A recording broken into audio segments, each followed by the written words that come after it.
Welcome to my Thursday live stream where we talk about photography and catch up on what's going on. But today's live stream, I wanted to do a sort of a lecture or seminar or virtual classroom on exposure. This is part of my new series of doing live classrooms, and we'll see how it goes. If there's some interest in this kind of uh, live streaming, I'll be happy to do more in the future, but let's give today a go. It's been a while since I've done online virtual classes.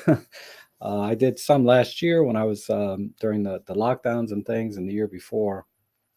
But I haven't done one in a while, so bear with me if I've run into any technical difficulties. But I think we should be okay. Everything looks like it's set up and going well. And I see Barry's here. Hi, Barry from London. And Marcia, always good to see you. I believe you're in Florida. So beautiful down there. And Steve Kunder, good to see you from Michigan. So what I wanted to talk about today was getting correct exposure in your camera. And, it goes by many names, right? Getting the perfect exposure, getting correct exposure, getting the right exposure, I think is probably the most appropriate term. And it's very, very,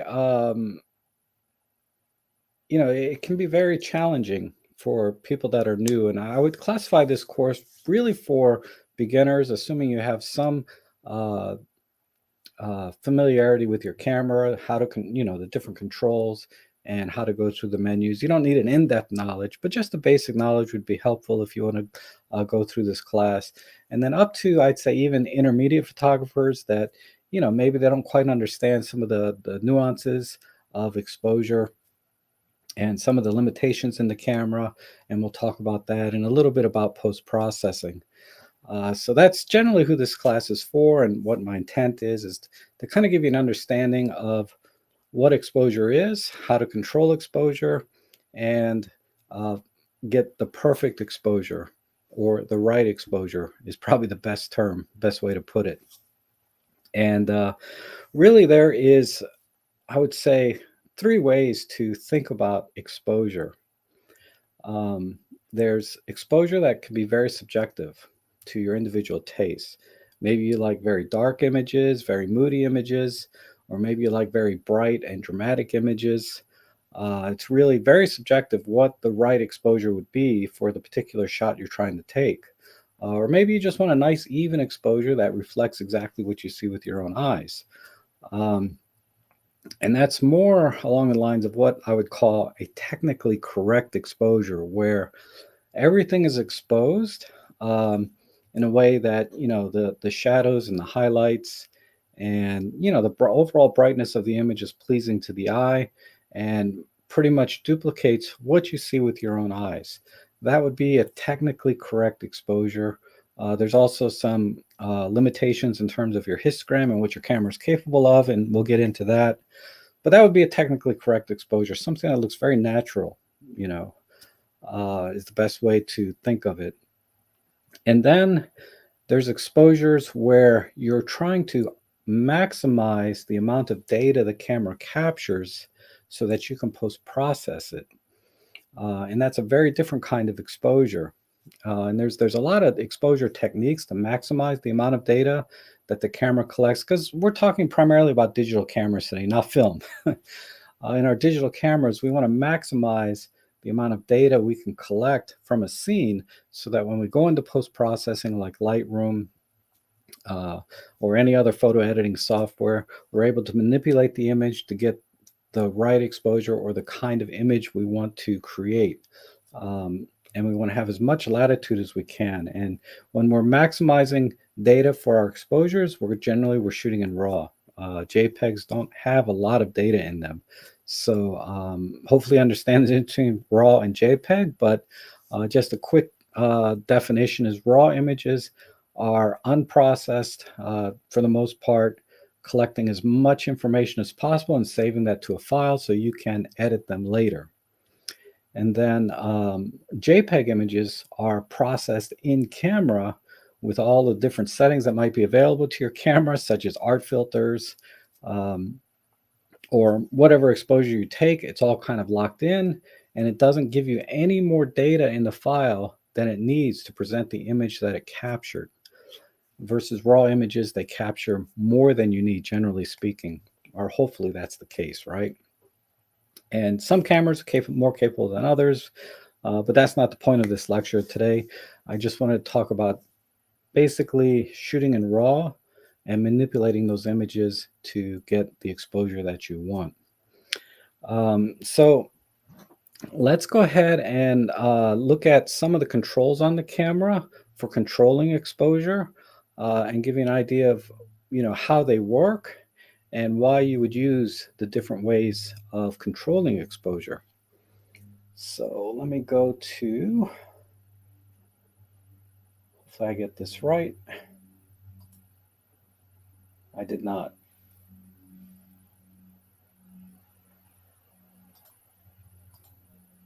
These are all my apps. Okay, there we go. All right, so let's see. These are slideshows that I prepared when I used to do my virtual classes, and I used to do in-person classes as well. Let me just get a little water before I continue, and then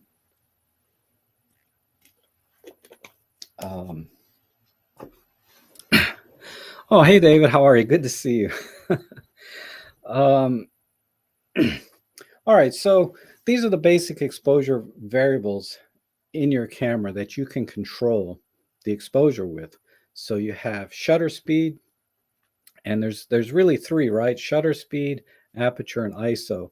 Shutter speed just dictates how long you leave the sensor on or exposed to light, and that's usually expressed in fractions of a second, like 1/60th of a second, 1/100th of a second, etc. And it's done in a couple of ways in digital cameras. Sometimes it's just a matter of turning the sensor on to capture light for a certain amount of time, then turning it off.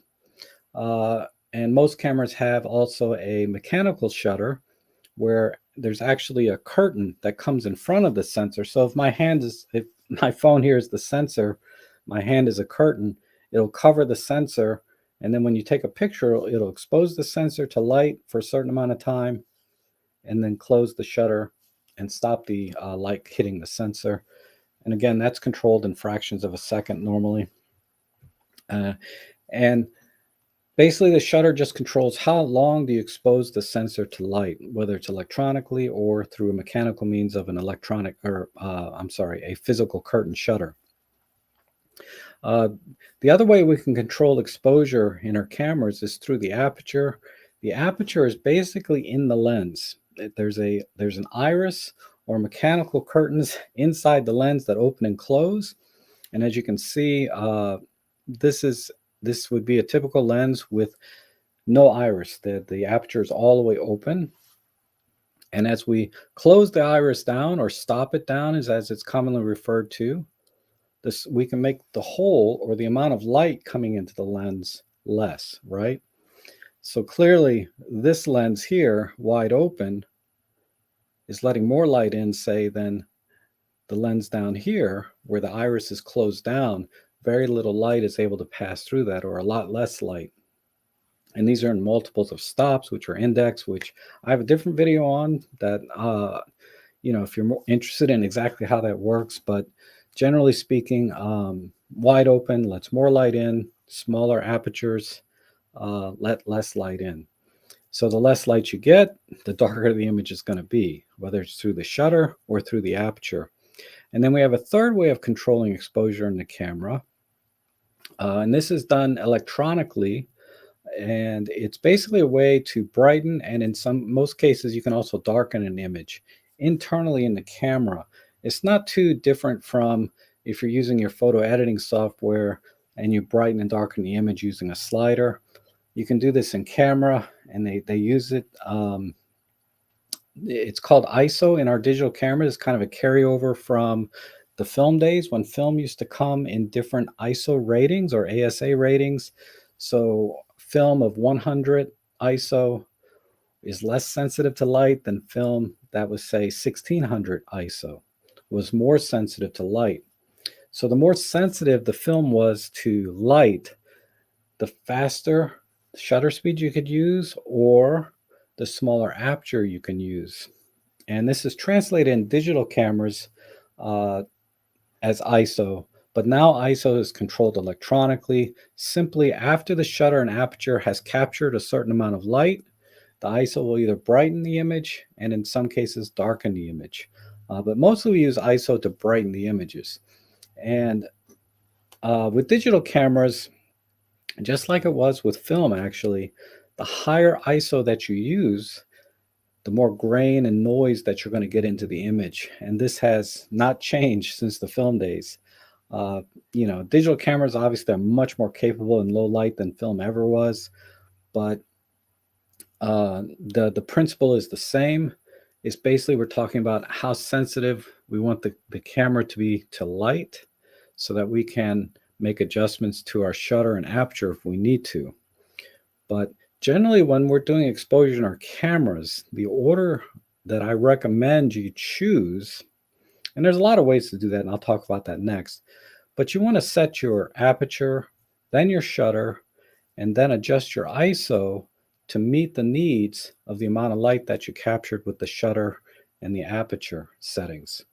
Now, our cameras today digitally can automatically control all of these things, some of these things, or you can control everything yourself. So let's talk about that very quickly. Now, our cameras have, most cameras have a PASM dial or mode dial where you can control the different exposure settings. We have P mode or program mode, and that is where the camera takes control of everything. And it will control the shutter speed, the aperture, and the ISO for you automatically to capture what I mentioned earlier, a technically correct exposure, right? The best that it can. And usually it gets it right. The digital cameras of today are very sophisticated, have very good metering technologies, and will capture an image generally speaking. And a lot of people, they just use their cameras in program mode, and that's perfectly fine.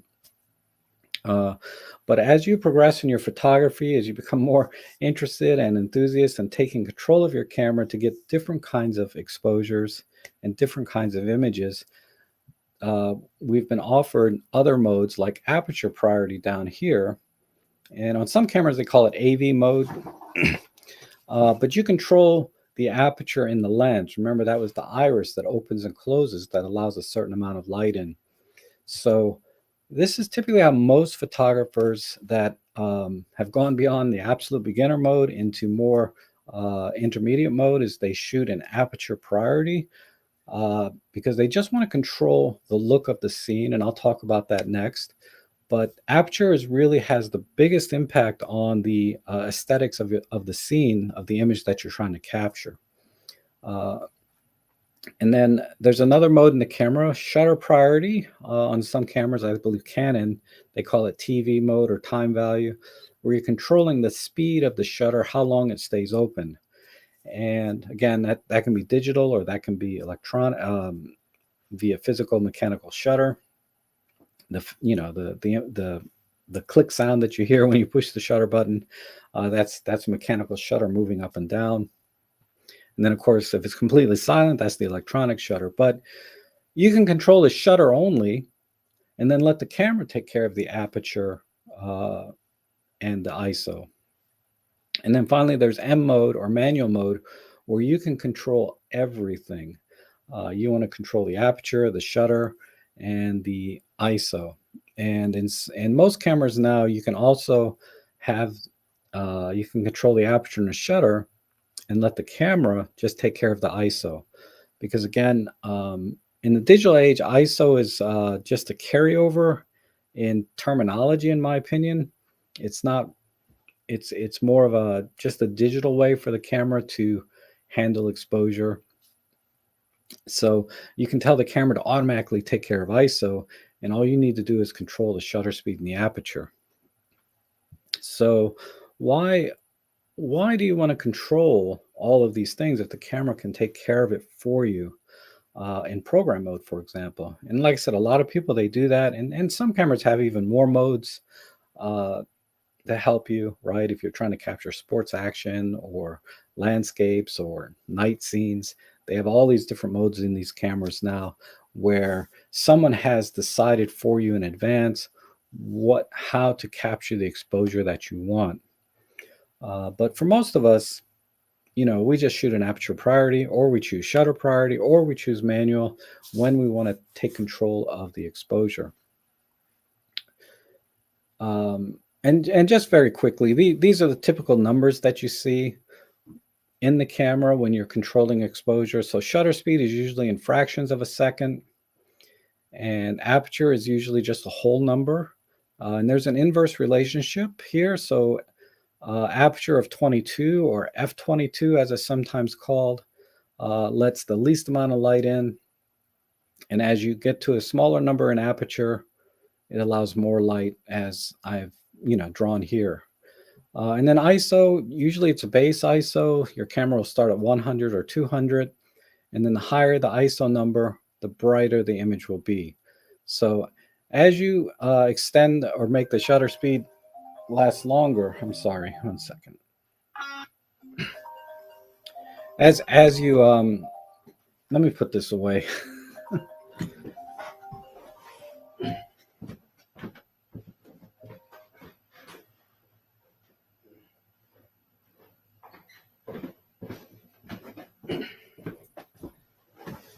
Sorry about that. So as you increase the shutter speed, or the length the shutter is open, more light comes in. As you open the aperture, more light comes in. And these are the kind of numbers you'll see when you're controlling these things in your camera. And these are all on a scale in terms of stops, which is a whole separate other video. Today's lecture is primarily talking about the effect that these settings have on your exposure. All right, so let's talk about aperture priority, because I said this is how most photographers shoot. That I've run into, most enthusiasts or more advanced photographers typically shoot an aperture priority for their general photography. And that's because this is what has the most effect on the image. So to give you an example, you want to use wide open apertures, or apertures with very low numbers, f2.8, f2, f1.4, etc., on your lens, so that you can get that blurry background. So you use wider apertures when you want a blurry background, or try to get a blurry background. And you use smaller apertures like f8, f11, f16 to get more things in focus in the background. So here's an example of, an image that I used a very small aperture. Maybe this was f2, and I achieved this blurry background where I'm separating the subject, in this case Ellie, from the background, so that you can focus. So this is what I mean by aperture really can control the aesthetics of the image, and how it looks to you, and maybe this is what you want. Sometimes you want everything in focus. Typically, like in a landscape, you want the trees in the foreground. This image is a little bit dark, but you want everything in focus, the mountains, the clouds. You want everything to be in focus in a landscape image typically. And this is when you typically would use smaller aperture numbers, or larger aperture numbers, or smaller apertures, right? There's an inverse relationship between the number and the size of the aperture. So this shot here was probably at f8 or f11, so that I could try to get everything in focus. And then there's other effects that some lenses and most lenses are capable of, is when you make the aperture very, very small, like f22, you can start to get these starburst effects. So two things are happening here, right? You're getting this starburst effect, because remember, when you're at a very high aperture number, that the hole inside the lens is very, very small, so the light is bending around all those little blades or curtains inside the lens, and that's what's causing this starburst effect. And then the secondary effect of using these high aperture numbers is everything's in focus, right, from front to back. So all the little grass, all the way to the building, to the background, the flags, all the way around, everything's in focus, unlike the other image I showed with my dog, where everything was blurred out in the background. And that's why when you're controlling aperture, one of the things that will affect exposure is because you're trying to go for a certain effect or look in your image. And there's a lot of videos on how to do these different kinds of effects. But I just wanted to give you an overview of why we want to control aperture. And then we let the camera take care of the shutter speed and um, ISO for us in this scenario. But of course, there's times when we want to control the shutter speed, right? And again, the faster shutter speeds let less light in, slower shutter speeds let more light in. And if we have our aperture, well, let me just talk about shutter. When we're using, the reasons we want to use different shutter speeds is we want to have different looks on our image as well. That would be appropriate for the scene. So sometimes we want to show motion in the image.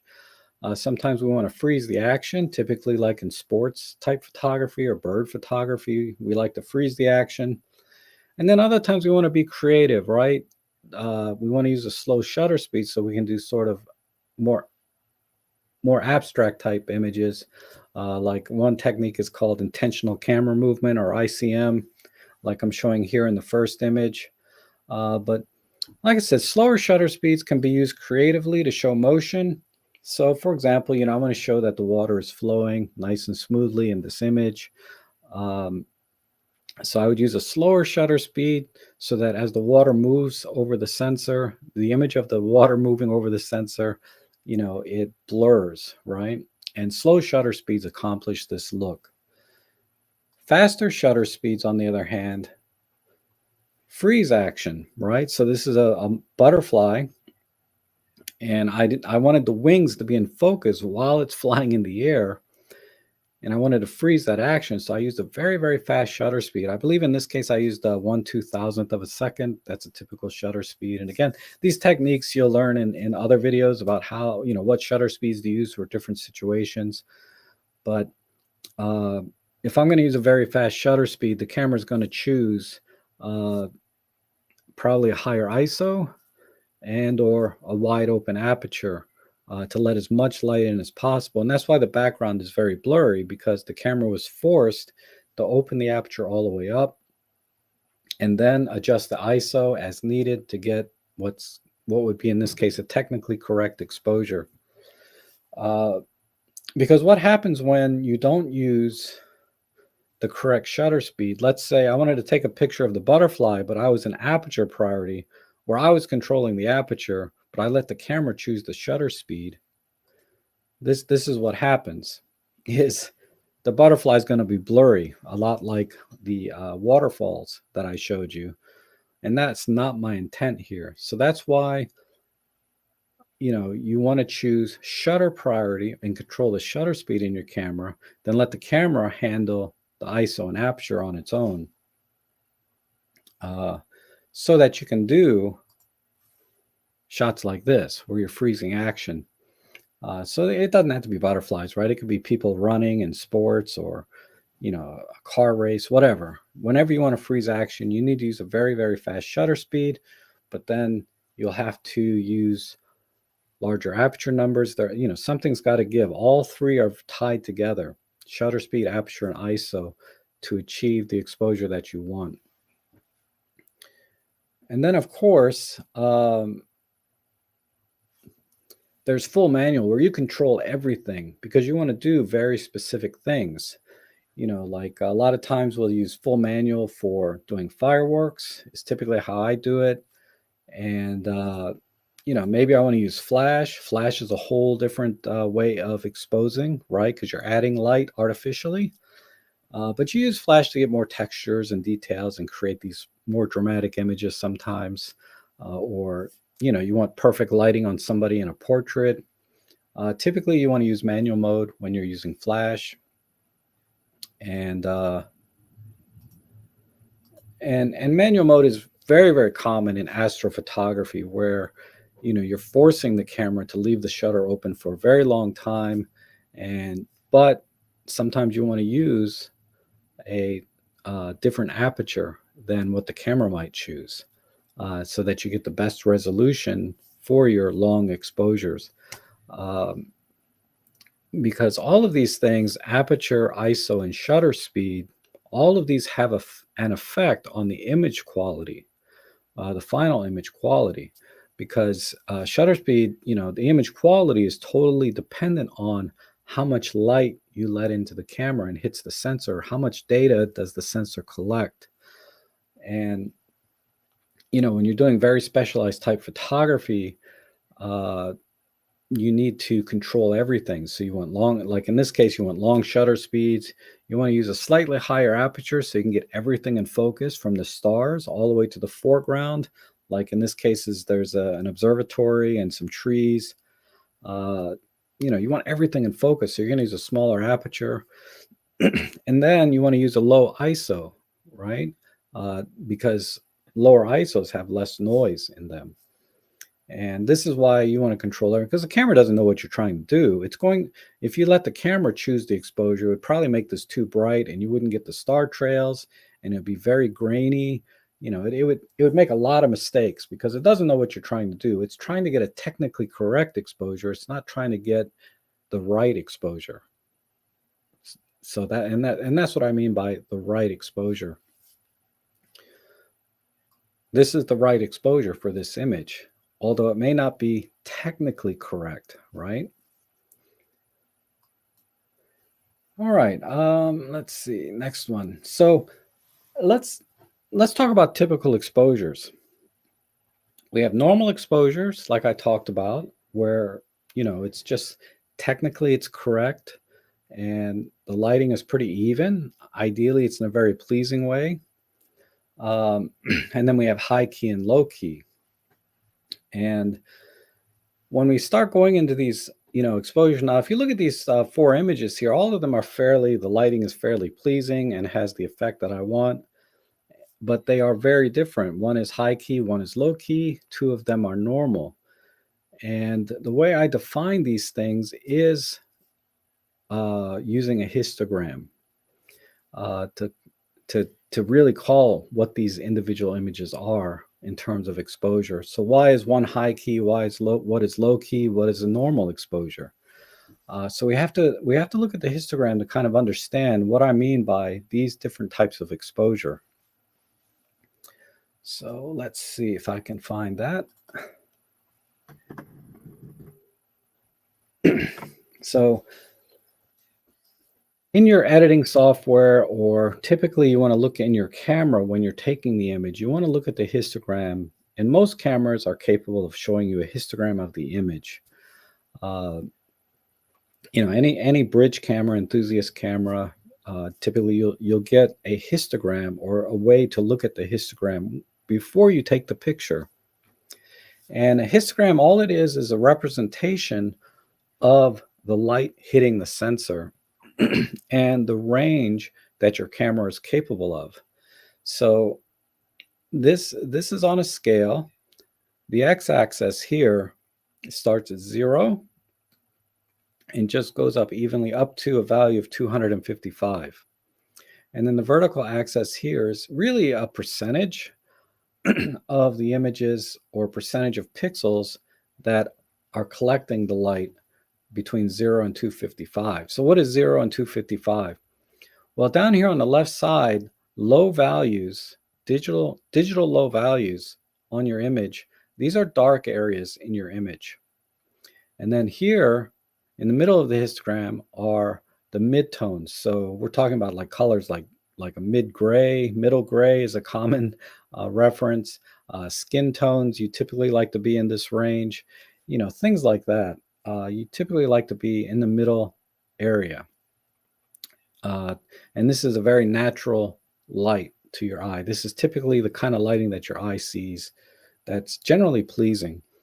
And then as you go over here, these are the brighter areas of an image that would be represented via this scattergram, whatever. Anyway,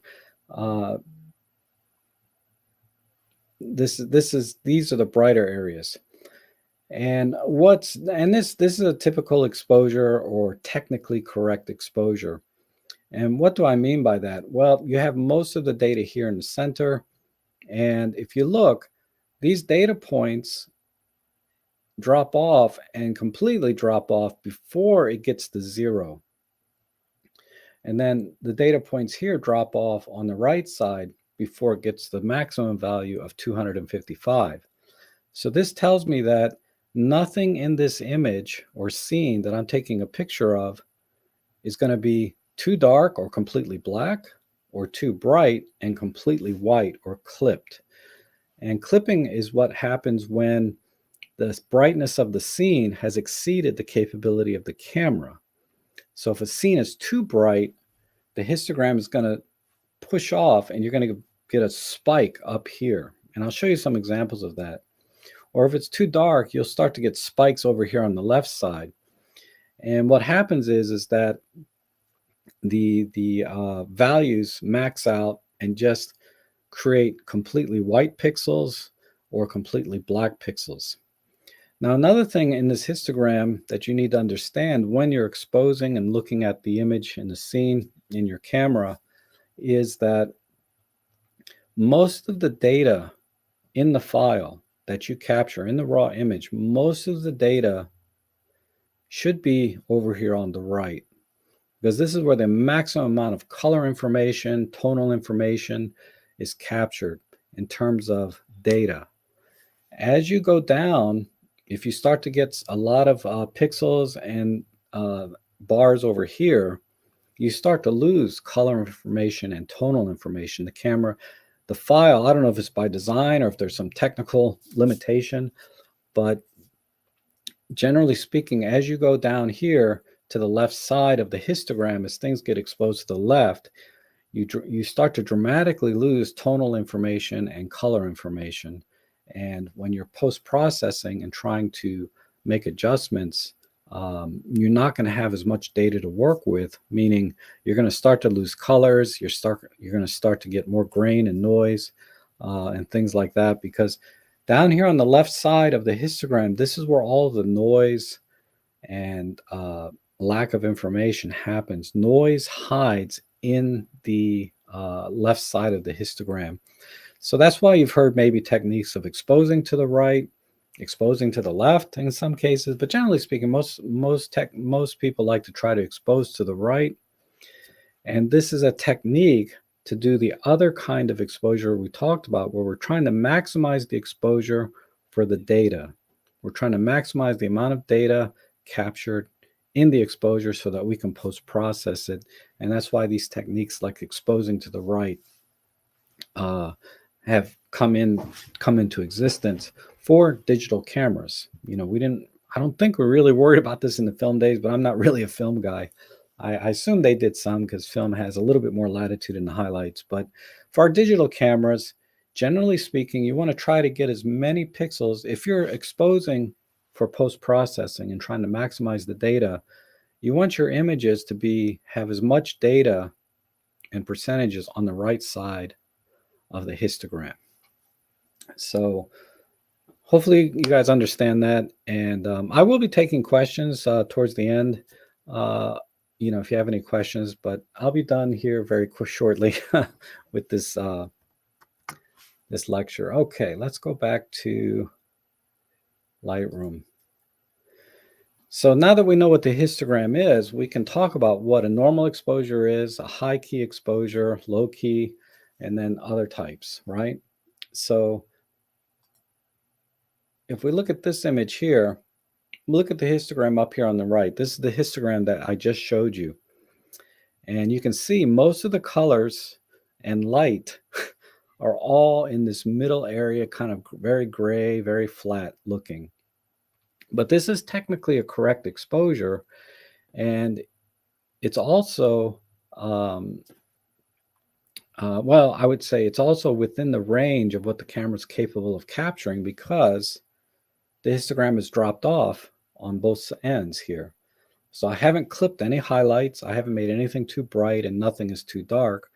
So in theory, this is a very editable photo. I can manipulate this photo quite a bit, assuming this is a raw image, and make it better.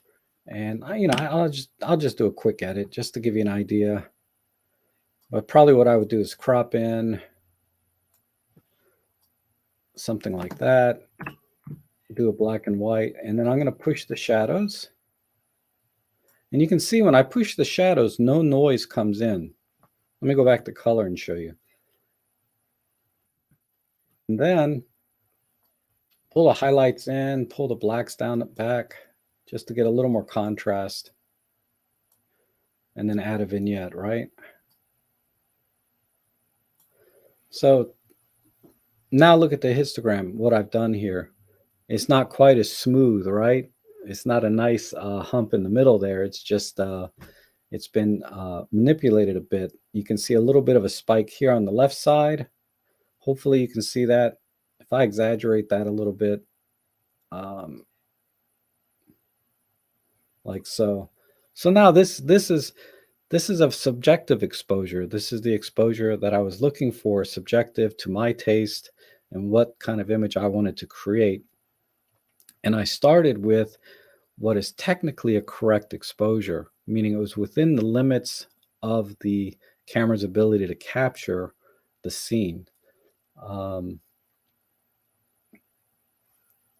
So if we look at the before, very flat, boring image versus something that I would like and maybe print and hang on my wall. Who knows?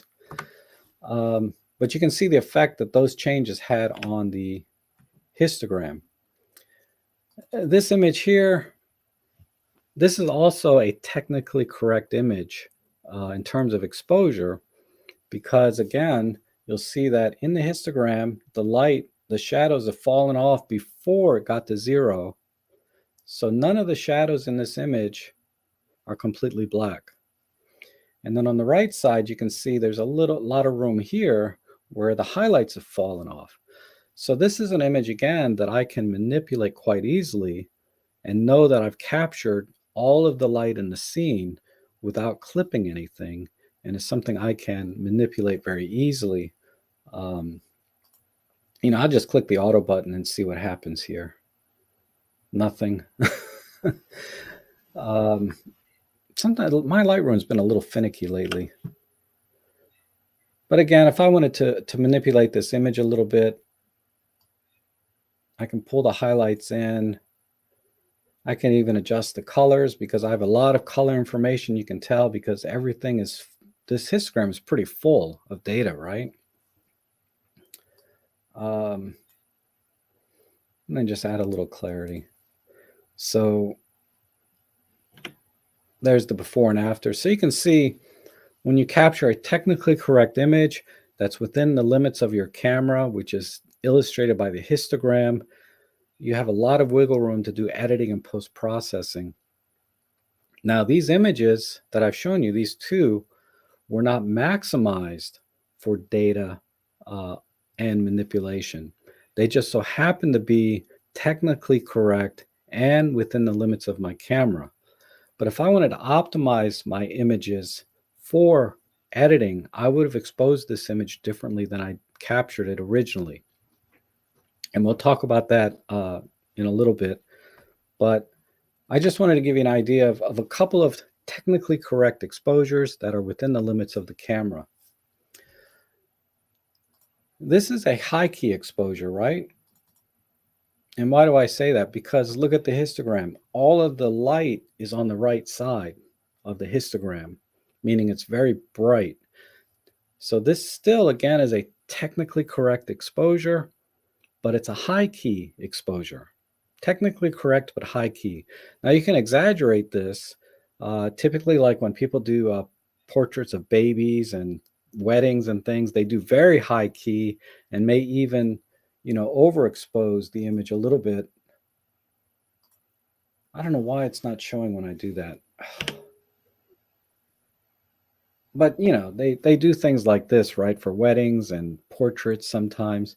They do very high key, and you can see how everything is clipped. So actually in Lightroom, I can hover over this, and it's going to show me what areas of the photo are completely white, and it's indicated by these reds. And you can do this in your camera, and we'll get to that towards the end.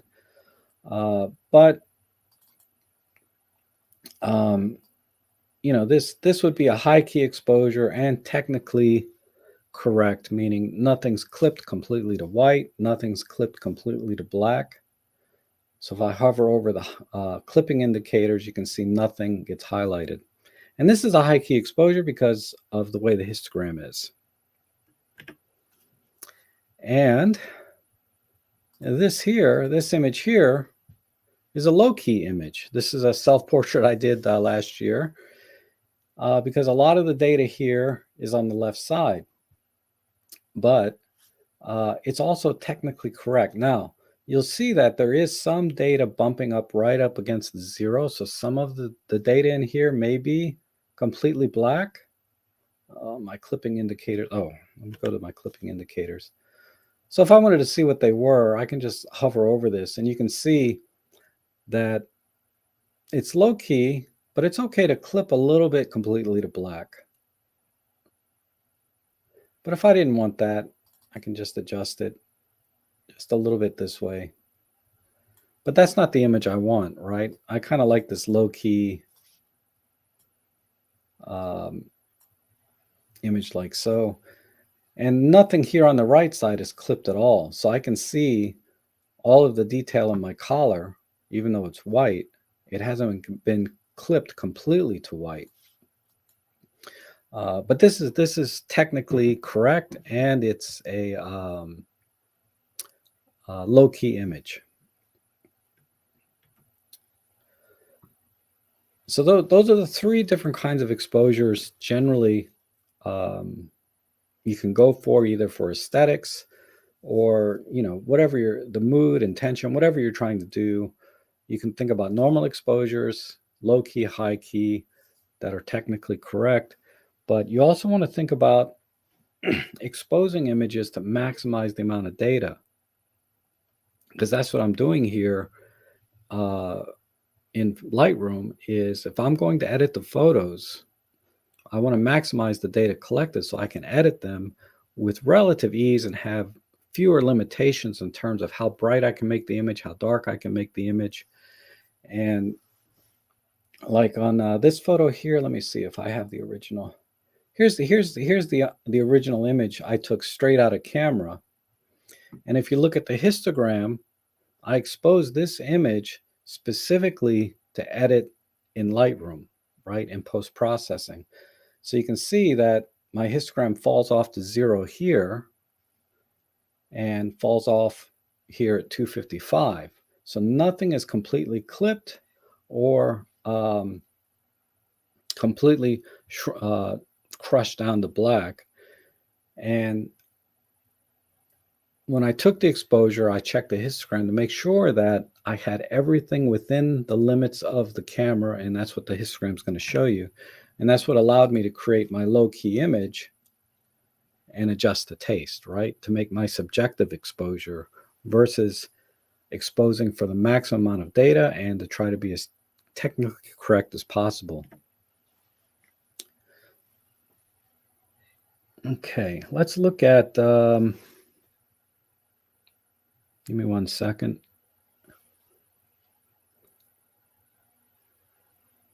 Average.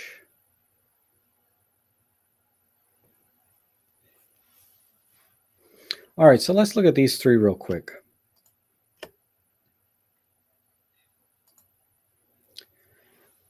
So this is another kind of thing you run into a lot with landscapes, right? You run into situations where you have very bright parts of the image, very dark parts of the image, and sometimes the camera is really not capable of capturing everything because it's limited, right? It's not like our human eyes that can see a much wider dynamic range of lighting. Cameras are limited. So I can choose to expose for the bright areas of the image or the dark areas of the image or something in between.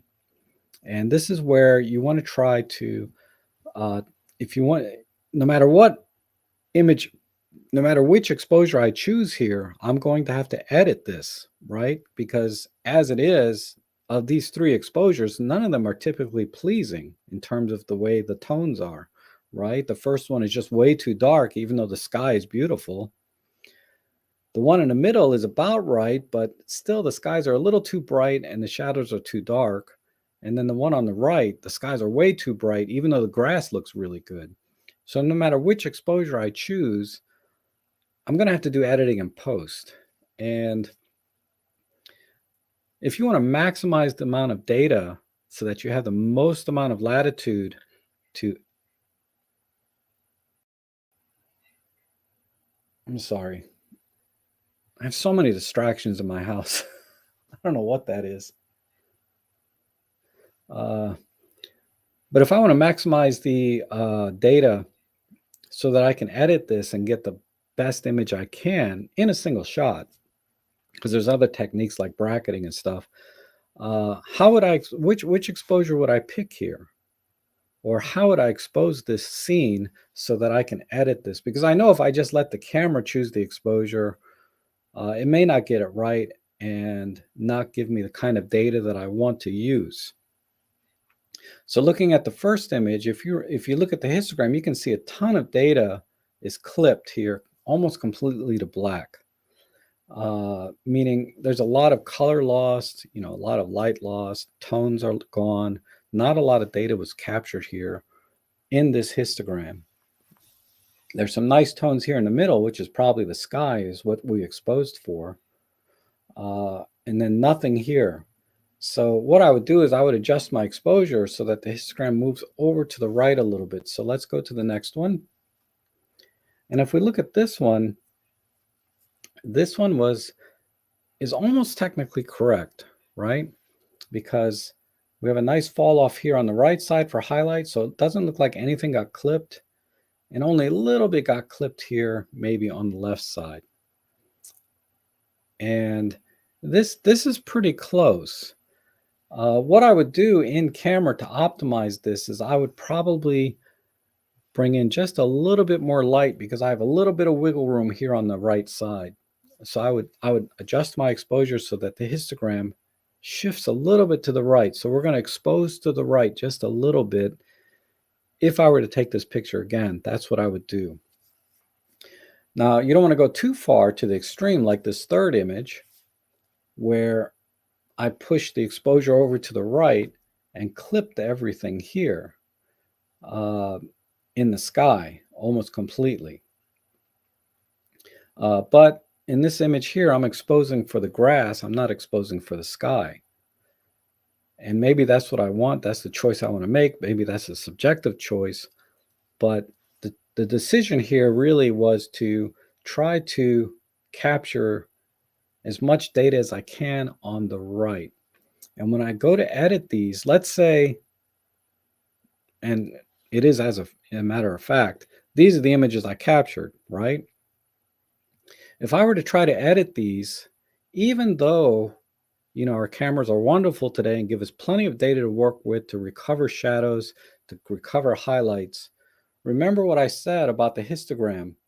A lot of the data here is lost in the shadows. So if we go back here, even though there's a ton of data here in the shadows and a lot of it's clipped, even if I try to recover this, it didn't capture actually a lot of data. A lot of the tones and colors are gone. So let's just do a quick edit here and I'll show you what I mean. So I'll just click on auto here. So here's the auto and it did a nice job. You can see it recovered a lot of the data. And all I would do here is maybe bring in the shadows a little bit more. Highlights are about right. Maybe go a little bit brighter there.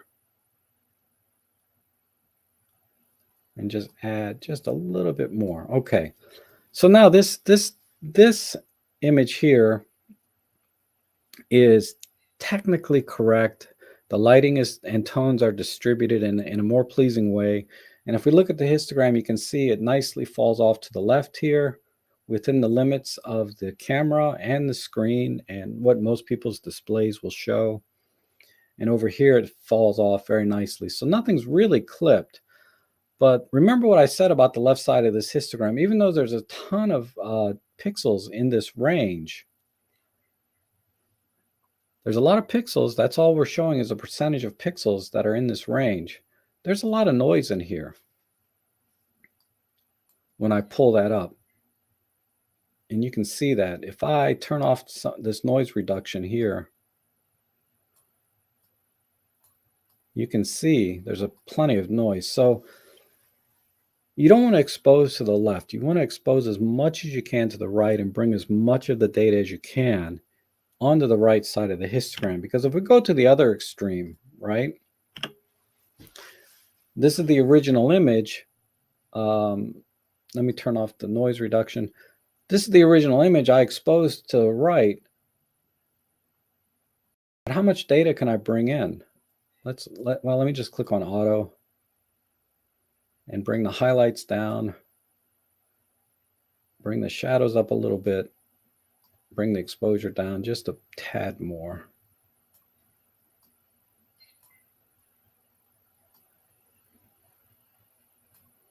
Okay, now that's a little bit more pleasing, right? Maybe just a little bit there. So let's compare these two images now. This one and this one. So these images now I've adjusted to be roughly the same tonal range. If we compare the histograms, this is the histogram for this image. If I go to this image, see how the histogram didn't change very much from left to right.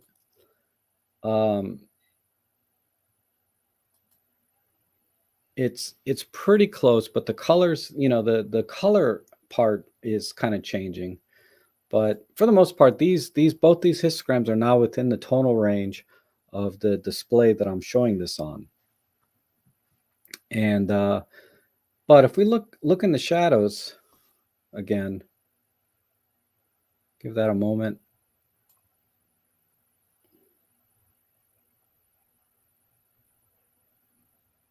Hello, all right. Look how much more noise is on the left image where we underexposed it but tried to recover. That's what I mean by noise hides in the shadows. So you don't want to so if I had to choose between the two images to edit, most likely I would choose the one here on the right that was originally overexposed or exposed to the right. Now I did lose some of the tonal data and color data on the sky. Remember, because the original image was clipped over completely to the right side. So I did lose a little bit, but I'm not introducing any noise, right? Because if we punch in, you can still see some noise here, even in the highlight area on the underexposed image, because we had to bring the exposure back up. And this is the typical technique or reason why people try to expose to the right, is because more data, more color, more tonal range is captured in the highlight areas and brighter areas than is captured in the shadow areas. Okay. Then this image here, so let's go back to this one. All right, why did this freeze up?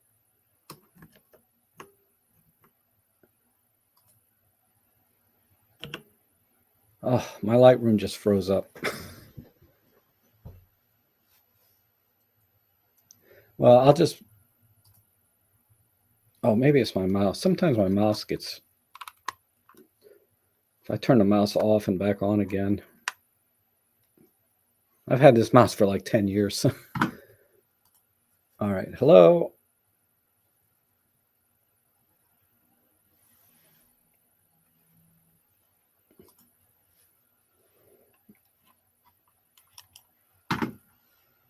Give me a second here.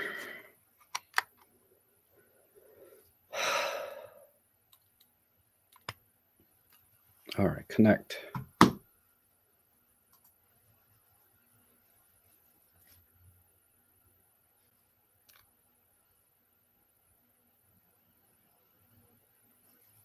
All right, my mouse is dead for whatever reason. Oh, there it goes. All right. So let's pick this one in the middle. This image here, if I adjust it, Let's just click auto here and then push the shadows up. Well, I'm sorry, let me reset this. Let's look at the histogram. You can see that on this histogram, a lot of the data is still within the bounds of the limits of the camera and the display, and nothing got clipped completely to white. So if I click auto here and then just adjust it mildly, let's compare these three images again.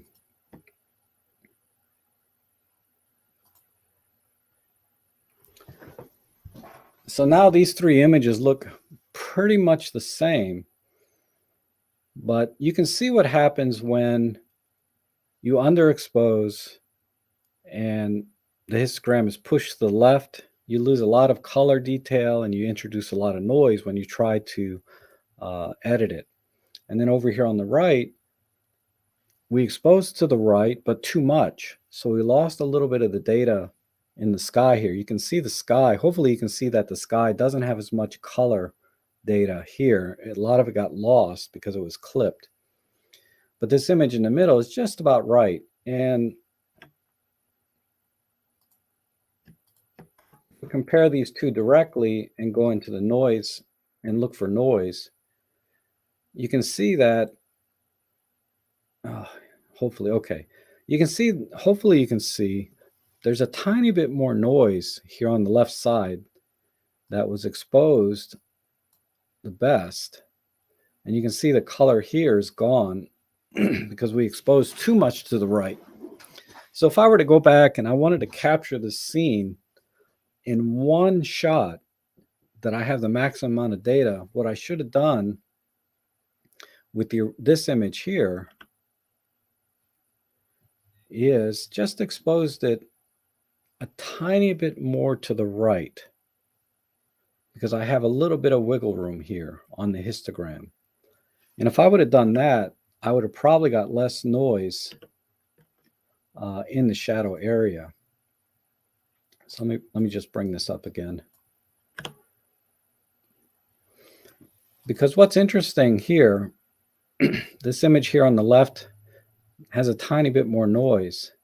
This is at base ISO 200. This image here on the right was actually at a higher ISO 400. So even though it was a higher ISO, because I exposed for the shadow area and I brought more data in to the camera, the higher ISO image actually has less noise in it. So these are the things that you need to think about when you're exposing. You want to use the histogram to try to capture as much data as you can if your intent is to post-process. All right.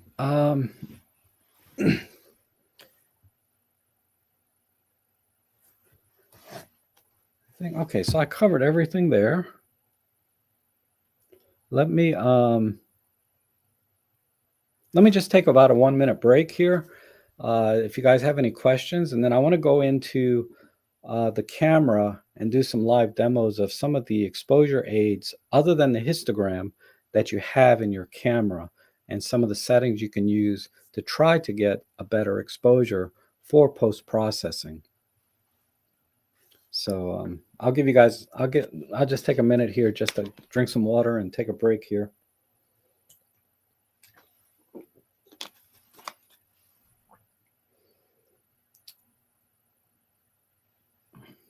Where's my mouse?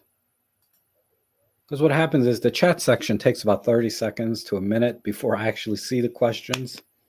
So I want to try to address any questions you might have before I go into the live demo. In the live demo, I think maybe about another 10 minutes, and then I can take even more questions after that. Oh, hi, Jeff. How are you? Rick is here. Good to see you. John Yutse, Druid. Good to see everyone.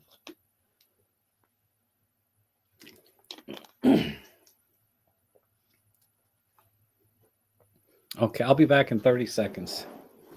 I wanted to check on that noise out here.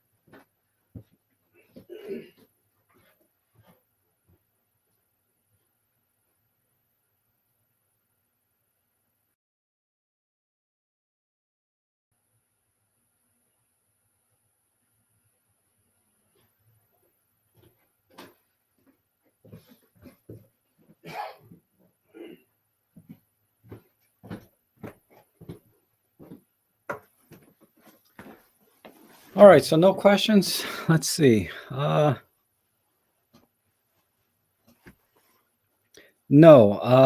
John Yutse has a question here. Does ETTR apply equally to shooting JPEGs and RAW or just RAW? Primarily just RAW. JPEGs have a lot less data in them than the RAW images. So when you expose to the right in a JPEG, you may be able to recover a tiny bit more. You'll get a little less noise in the shadows, but you're not going to have as much color data or tonal data, so that when you do start to adjust in a JPEG, it's not going to be able to show you the colors and things that may have existed at lower exposures. So you expose to the right, you make the image a little bit brighter, so your JPEG is a little bit brighter, but then when you go into post-processing and you try to bring that exposure back down, it's not going to have the data in the lower, darker areas to show you.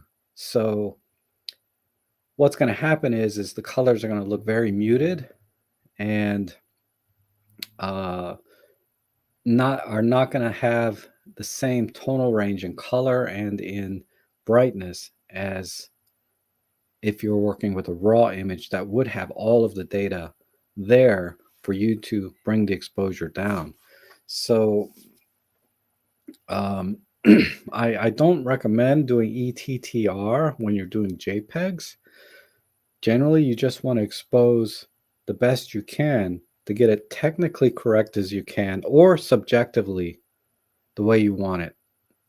Straight in camera, JPEG, you want it to be as subjectively close as you can when using a JPEG, because sometimes you can't even get a JPEG image to be technically correct.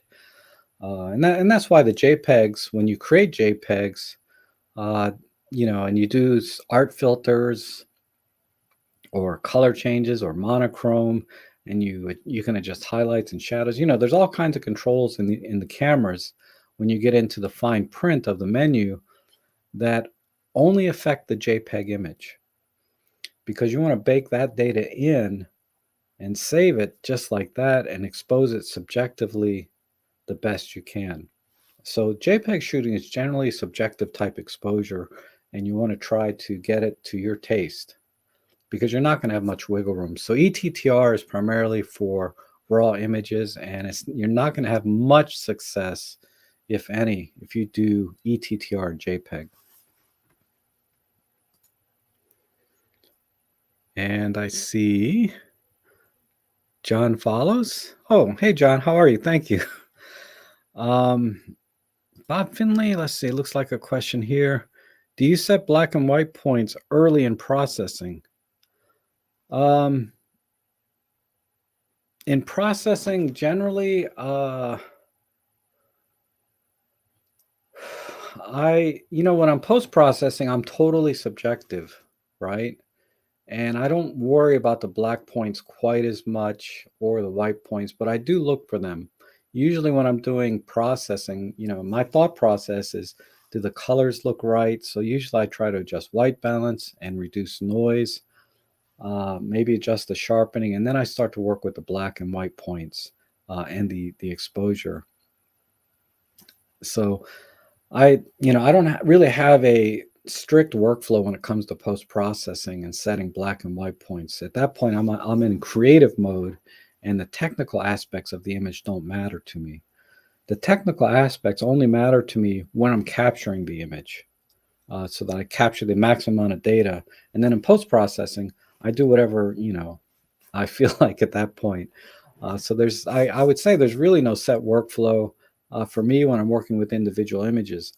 Now, there are workflows when you're working with volume type images, like when I'm doing my commercial work. I do have a certain workflow for that, but it's very specific to the type of photography that I do, which is mostly architectural, right? Real estate, architectural, commercial properties. That workflow is very different. And that workflow is based on how I captured the images in the field when I was out on the site. So your workflow and choosing how you approach an image is always going to depend on what your intent was in the field in terms of capturing data, right? A lot of times when I capture for my commercial work, I'm capturing multiple exposures and I'm doing bracketing and blending. I'm using flash.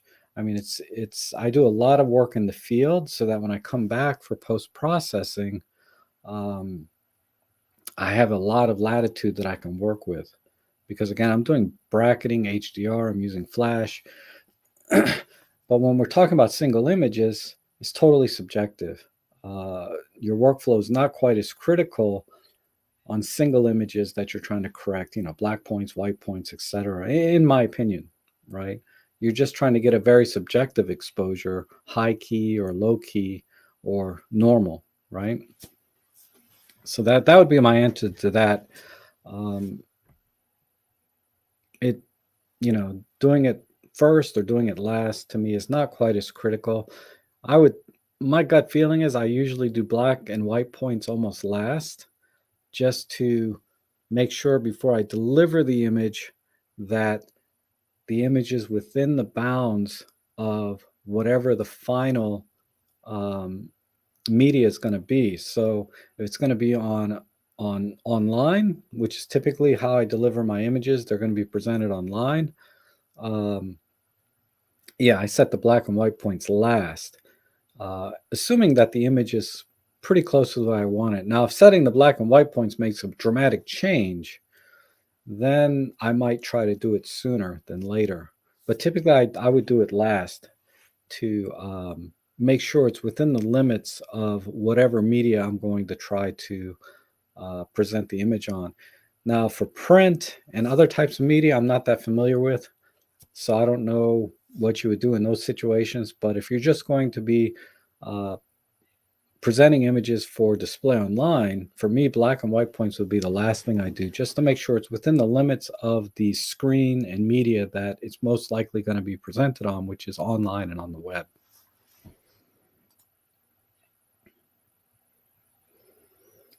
Okay, and then let me just make one little more comment for John here, because I did last week. I did a backyard birds photography live, and he made a point about luring birds into an area where you might have cats or dogs.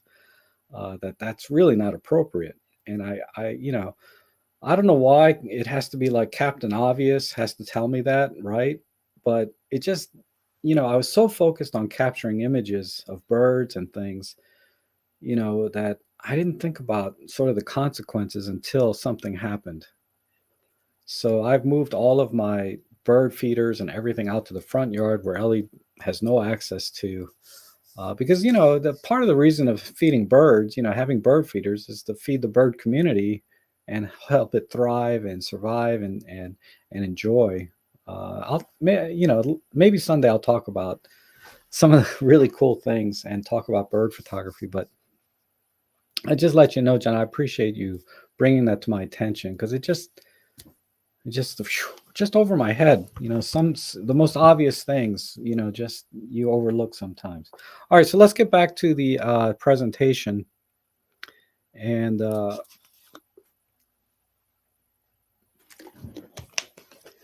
let's talk about controlling the exposure in your camera and the tools that the camera gives you to help you capture the most amount of data so you can post process these, or expose it so that you can get a subjective exposure straight out of camera, which I do a lot. A lot of times I just take pictures and present them straight out of camera because I was able to adjust the exposure the way I want it, and I didn't care about bringing up the shadows or pulling in the highlights. I got the image just the way I like it in camera already, no post processing needed. And other times you want to use the camera to expose, to capture the maximum amount of data. So typically the image is going to be brighter than what you wanted initially in camera, but then when you go into post processing, you have a lot of latitude. So let's see if I can. Let me turn on the camera, and I have a prop here.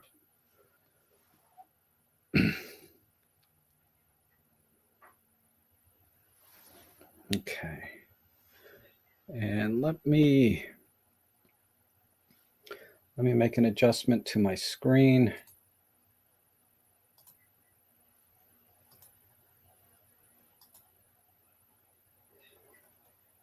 All right, so what we're looking at here is the live view on the back of my EM5 Mark III, and it should be not too dissimilar from other cameras in terms of the kind of information that the camera is telling you about the scene that it's looking at. So right down where the camera lens is at the bottom, we have a live histogram, an actively live histogram showing you all of where the light is in terms of what the camera is capable of capturing. Below that, you see the number 4. That's actually a fraction for the shutter speed. It's 1/4 of a second. Next to that is f4, telling me the aperture of the lens. We're now set at f4, which is pretty wide. F4 is a good wide number because you can tell because the background's a little bit blurry, right? Well, actually, on digital cameras, it's always wide open before you take the picture. That's why they have these like depth of field preview buttons and things. That's a whole other video. But basically, I just wanted to go over the kind of information that the camera's telling you. Next to where it says f2.8, you see a 00. So that's telling me that the exposure now is technically correct with respect to the best that this camera is capable of doing for you. And if you look at the histogram, you can see that it does fall off pretty nicely on the left side where the shadows would be, and it falls off on the right side for the most part, but you can see a little green dot maybe on the far right of the histogram that's telling you that some of this image is clipped. But I don't mind a little bit of clipping when I'm trying to expose to capture the maximum amount of data for my scene. But that's the histogram tool in your camera. Now, on the Olympus cameras, you also have a little green area in the histogram. That green area is representing the exposure in the center of the image. So if I can bring up a focus point, if I move this focus, the center of the image to say this bright area, see how the green has moved over to the right? That green area is representing the center of the frame. Or if you have a spot meter, it'll represent, I believe, wherever the spot meter goes. I'd have to double check that. But for the most part, if I go down here to the lens, you can see that that green area is representing just the dark area of the lens. And then when I recenter this to the center, I have it now centered right over where it says Minolta, which is a relatively neutral gray. You can see that the green is now pretty much in the middle. So is this image exposed within the limits of the camera, and am I capturing the maximum amount of data? Well, the way I can check is I can, and remember, right now I'm in full manual, so I'm controlling everything, shutter speed, ISO, aperture, I believe. Let me just double check. Yeah, I'm at ISO 200. If I want to try to expose this scene to the right, I might lower the shutter speed. So I'm now at 1/6 of a second. And I'm going to check my histogram. Now you can see, if you look at the histogram, there's a little bit of red, meaning I'm clipping a little bit of the speculars. So if my intent is to post-process, and for Olympus cameras in particular, and you have to know your camera to some extent, Olympus cameras are very, very good at recovering highlight data, much better than, say, my Canon or even my Nikon camera. I've noticed that Olympus is much better at recovering highlights. So knowing my camera, I would be fine with just adding or slowing the shutter speed down to capture just a little bit more light. And since this is a static scene, I can use a slower shutter speed because nothing's moving and I want to capture everything as is without trying to show any motion blur or anything. So this is how I would expose this scene if I was trying to capture the maximum amount of data. Now, if I was trying to expose the scene in a subjective way to my taste, I definitely wouldn't do that. I would probably go a little bit faster on the shutter speed because I want to capture the highlights in the flower, and the camera in the front may not be as important. So I would probably do something like this. And then most likely do something in black and white or apply an art filter, something like that, right? To me, this would be a subjective choice in exposure, even though it's not technically correct. All right, let's go back to a normal. Now, let's go back to now the other thing in terms of helping you with your exposure, we have the histogram, we have the green area, but we also have the EV meter, which is showing -1 right now. So this is telling me that the exposure is underexposed by 1 stop or just -1. And if we look at the histogram, I can see that if I wanted to try to edit this photo later, for whatever reason, I want to edit the raw image, I'm going to have a problem because a lot of my data is on the left side of the histogram, and a lot of the tonal data and color data is totally gone. There's not much left there. So again, what I would do if I was exposing for processing, post-processing, I would probably go here. Slightly overexposed. And depending on the scene, if it's a landscape or if it's, a waterfall, whatever it is, you may be able to overexpose or expose to the right by a full stop, like a +1, or you may be able to overexpose even a full 2 stops, right? Depending on what you want. And sometimes you just have to pick, right, what you want. Like if I want to expose for the camera properly, then I would overexpose by 2 stops here, or +2. And I may be able to recover some of the highlights like I did in that earlier image, but now I've made a subjective choice to expose for the camera and not for the flowers. So this is really the only tool. And look at how much there's a red line on the far right telling me a lot of data is starting to clip.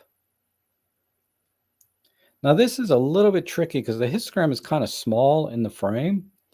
So Olympus and a lot of cameras have given you an additional tool to help you with your exposure other than the EV meter and the histogram.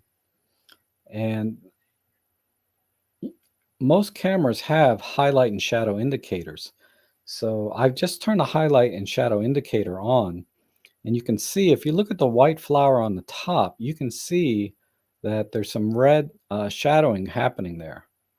And if I overexpose even more, look how much more the flower is turned red.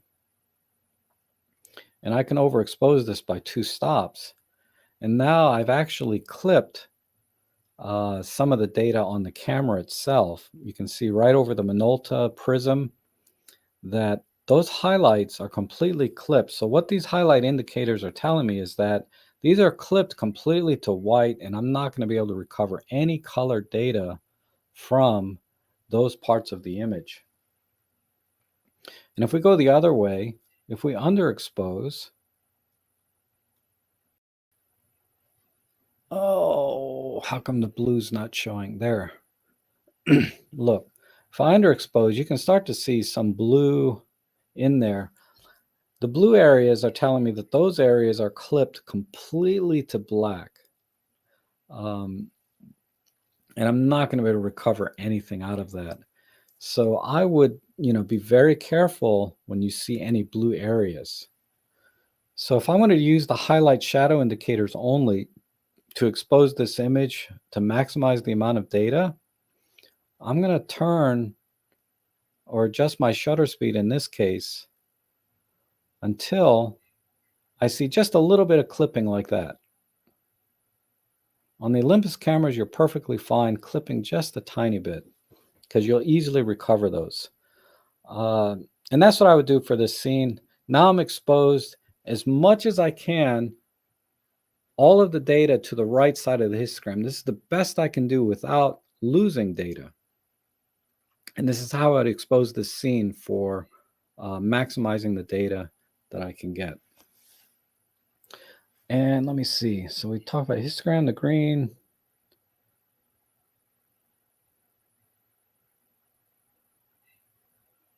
All right. Those are the key, most common exposure aids that you have available to you on most cameras. Now, let me talk about some of the limitations of these exposure aids. Okay. One is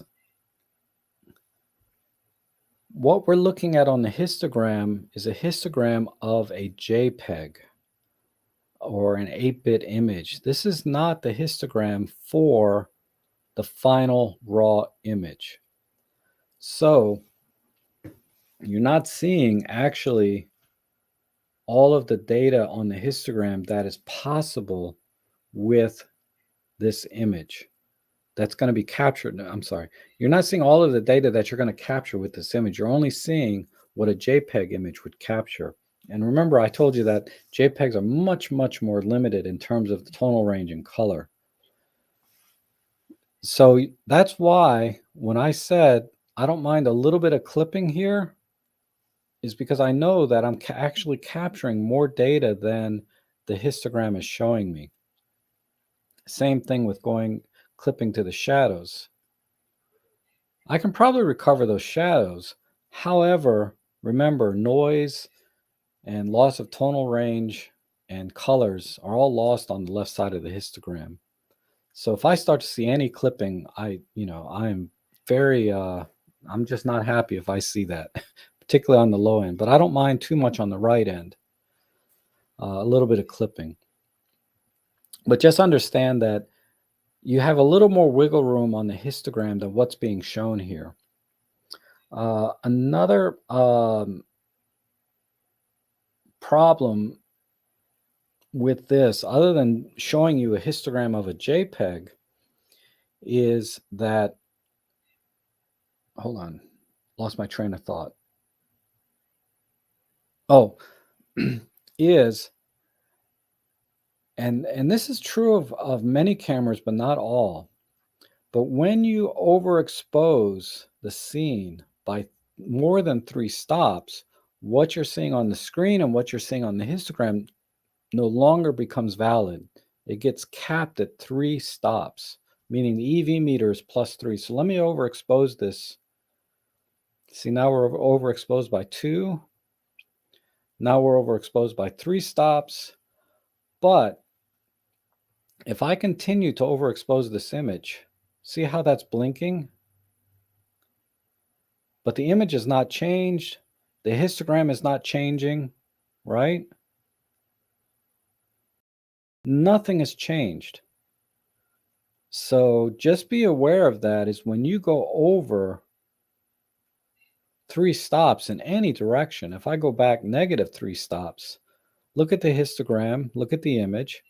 But if I go more, it starts blinking. That blinking is telling you it's no longer showing you the final image. Because if I take a picture here, it's completely black. And look at the histogram. It's completely to the left. Versus the actual histogram showing you right now is not accurate. So just be conscious of this limitation when you're exposing. And generally, if you have to push an image in the scene more than 3 stops, that's when you need to start thinking about bracketing or using flash or some other technique to capture as much data as you can for the scene for post-processing. So having this limitation is really not a problem. And it should not be a problem, because when you start to go plus or minus 3 stops, you need to move on to a different technique to capture the image. You're not going to be able to do it normally in a single shot. So just be aware of that. Um, Now let me come back to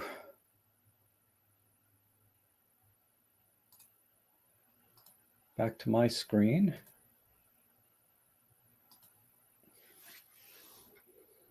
Okay, I want to talk about one other limitation uh, with the live view and EVF to some extent, because a lot of times when you're outside and it's very bright out and you take a picture and you look at the live view, you want to look at the image, it's going to look dark because it's very bright out and your eyes have adjusted to the ambient light. So the image on the live view is actually going to look darker to you than it actually is when you get home and put it on the screen and start editing. So that's another reason you want to try to use the histogram, is you don't want to rely on what you're seeing with your own eyes on the back of the screen, because your eyes are constantly adjusting to ambient light. Likewise, if you're indoors at night taking pictures at a party, for example, the images on the screen might look too bright to you, and you're going to try to adjust the exposure to make the images a little bit darker. But then when you get home and you start working with them on your computer, you're going to be like, oh my God, I made these images way too dark. Even though when you were on site, the images on the live view look fine to you because you adjusted the exposure. But just remember that your eyes are constantly adjusting to ambient light, but the screen is not on the live view on the camera. And this happened to me a lot actually early on when I switched to mirrorless. Is I just made the assumption that what I'm looking at on the back of the screen is what I want for the final exposure. And then I found a lot of times my images were too bright because I'd be outdoors and they look dark on the screen. So I would brighten the image up either through exposure comp or adjusting the shot, whatever. I tried to brighten the exposure. And then I got home and I'm like, oh my God, these images are just way too bright. And I clipped a lot of highlights. So don't rely on what you see on the screen. Look at the histogram within that ±3 range. And I don't care what camera it is, especially if you're indoors, relying on the live view is really not a good practice. Rely on the histogram. And if it's very, very low light for astrophotography or you're doing night photography, don't rely on either live view or histogram, honestly.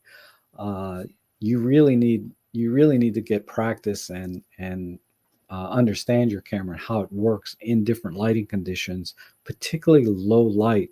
So that's why I always say you got to go out and practice, learn your camera, but it does give you some aids: the histogram, the highlight shadow indicators, the EV meter, the individual controls for aperture, shutter speed, and ISO. Remember, try to keep a low ISO. Um, and the last thing is exposure comp, because I didn't show exposure comp, but exposure compensation is when, let's say you're shooting in program mode or you're shooting in aperture priority mode, you can under and overexpose the camera uh, through exposure compensation, meaning directly affecting the EV of the scene. Then the camera will handle the other variables, shutter speed and ISO, for example. So let me just do a quick demo of that. What I mean, uh, the front dial on my camera is exposure comp. So what I can do is, right now I'm in manual mode. Let me put the camera into aperture priority. I can just do exposure comp, dial in -5, -1 directly. And you see how the shutter speed is changing automatically. But let's say I want to use a higher aperture number. Let's say I want to go to f8 because I'm doing a landscape and I want to overexpose it just slightly. I want to overexpose it by half a stop. I can do that just using exposure comp. Then the camera will automatically control shutter speed. And I do have classes or material prepped for using the different modes on the mode dial: shutter priority, aperture priority. That's more of a much more beginner class, but that just don't forget that exposure compensation is another tool on the camera to help you adjust the exposure to capture the maximum amount of data. And I believe, let's just check my notes here. Yeah, let me just give you one more tip and I'll wrap it up here, is that when you're exposing and trying to capture the max amount of data, usually the best workflow is to adjust your aperture first for the aesthetics of the scene. You want blurry background, you want everything in focus, you want a starburst, whatever you want aesthetically. I usually start with the aperture and then I adjust the shutter speed to capture the scene appropriately. So what I mean by that is if I'm trying to show motion, like on a waterfall, or if I'm trying to freeze action, like taking pictures of birds in flight, I'm going to adjust the shutter speed to match whatever it is I'm trying to capture. Motion, intentional camera movement, or freezing action. I'm going to use a fast shutter speed for freezing action, slower shutter speeds for showing motion, and everything in between for static scenes. Because if you're doing a landscape, the shutter speed doesn't matter as much, right? If you're on a tripod, you're only limited by if you're hand holding or by the sturdiness of your tripod. You really don't have any limitations on shutter speed for landscapes. But for other things, you do want to adjust your shutter speed. And then last would be ISO. Then I adjust the ISO to bring the brightness of the image up to the level that will give me the exposure that I want on the histogram based on my aperture and shutter speed settings. Because don't be afraid of noise in your images, okay? The software nowadays, and there's all kinds of software. I use Photolab 5 with the deep prime and all that. Lightroom has its own noise things. There's lots of noise reduction software to help you manage noise issues if your ISO is too high, regardless of your camera. So don't be afraid of noise. What's more important is using the correct aperture and shutter speed to get the image that you want in terms of motion blur or freezing action, in terms of depth of field, getting blurry backgrounds or everything in focus. That is much more important than worrying about the ISO. Because if you have an image that's out of focus because your shutter speed was too slow, there's too much motion blur, it doesn't matter if you used a low ISO or not. And that's a mistake I think a lot of beginners make is, people tell you, oh, don't go above ISO 800, don't go above ISO whatever, always. And then they end up getting blurry images because of camera shake or whatever, right? Or there's motion blur in the image that they didn't want. They wanted to freeze the action. They want to take a picture of their kid running across the field, but you can't see their face because it's all blurry, right? Because they wanted to use a low ISO. So don't be afraid of ISO. It can always be corrected, and I have courses on that separately that I can do. But that's my last tip: is do your aperture first, then your shutter, then your ISO. And try to expose to the right. Stay within the limits of the histogram. When you're trying to maximize the data going into the file so that you can manipulate them in post-processing. And remember that most of the good data, the tonal ranges, the colors are always on the right side of the histogram. There's very little data left on the left side. And use the tools, your blinkies, your EV meter, and your histogram in your camera to help you do that correctly on site. And that's all I got. So let me give you guys a minute to ask any questions you might have. I'll be happy to answer them, but that's pretty much the end of everything I had to say. It took me a little longer than I was expecting, but hopefully that was productive, and I hope you enjoyed it. If you want to see these kind of videos, live streams where I do these live classrooms, just leave me a comment below, hit the like button. Let me know that you like these kinds of streams and virtual classrooms. Because I think, when I'm trying to teach concepts, making a 10 or 30-minute video is usually as effective and a much smoother workflow, but you don't get to ask questions, right? And that's why I decided to try this format instead of making a video. And I'll give the chat section to catch up, but it looks like I don't see any questions right now.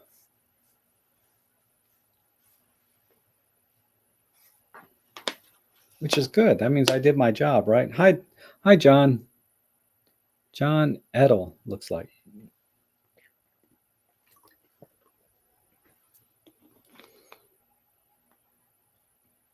I'm just going through the chat here. See if I missed anything. Bally Money's here. Bailey Boy, good to see you. Christine, good to see you. John Allen, you visited our art gallery with your Pen F. Yeah, the Pen F is amazing. The shots I showed today with the 3 different exposures of the landscape and the bridge in the background, I took that with my Pen F.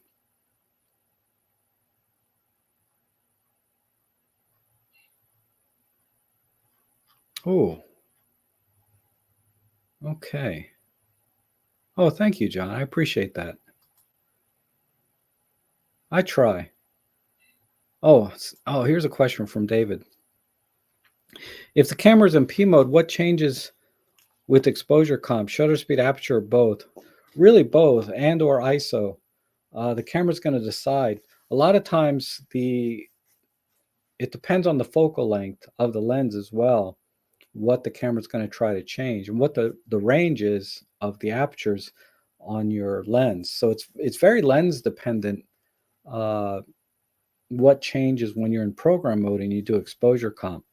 So to give you an example, if I'm shooting at say 25 millimeters, I'm talking in terms of micro four thirds, well, any lens really, but I'm shooting at 25 millimeters, the camera will have a lot more wiggle room on shutter speed, right?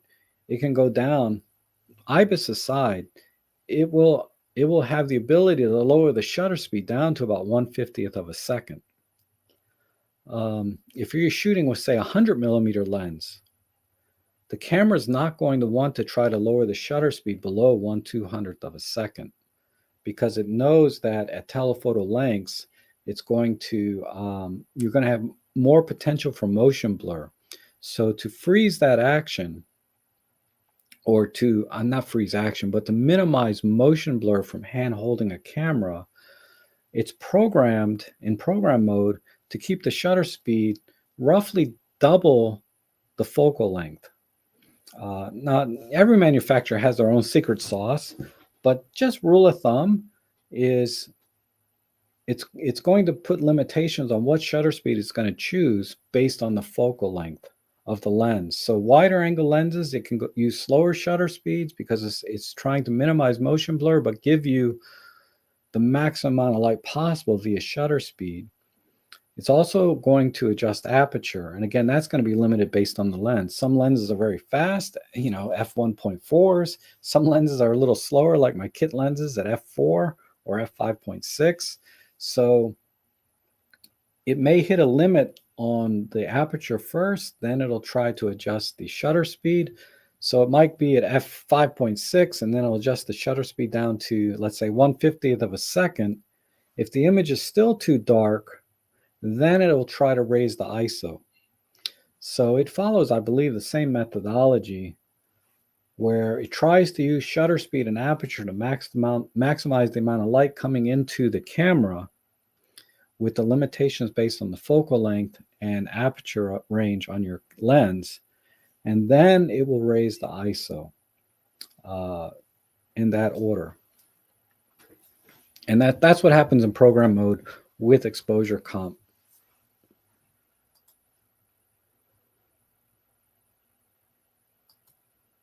And John says, with film, you're better off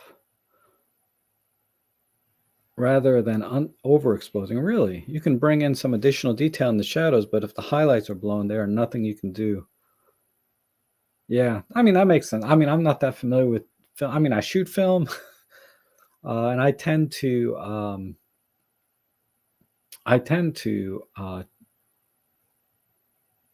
overexpose because I know the highlights.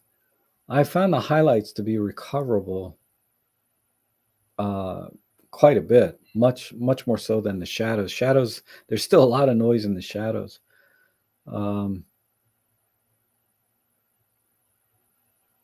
But yeah, I haven't shot much color film. I'll have to shoot a lot more film and apply what you're telling me here. and experiment a little bit. Because I would imagine different film stocks have different characteristics as well.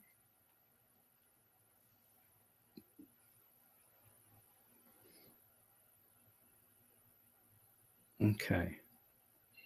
All right. Well, I don't see any other questions. So I want to thank everyone for coming in. I hope you enjoyed this. If you'd like to see more, consider subscribing, maybe make a small donation, support the channel. It really helps me out a lot. I have the link over here for that and links down below in the comments. But either way, thanks for coming in today. You've been a great crowd, lots of good questions. And leave in the comments below if you'd like to see other types of classes like this, and let me know if you like these. So thanks again. We'll see you again soon. I'll probably be back on Sunday.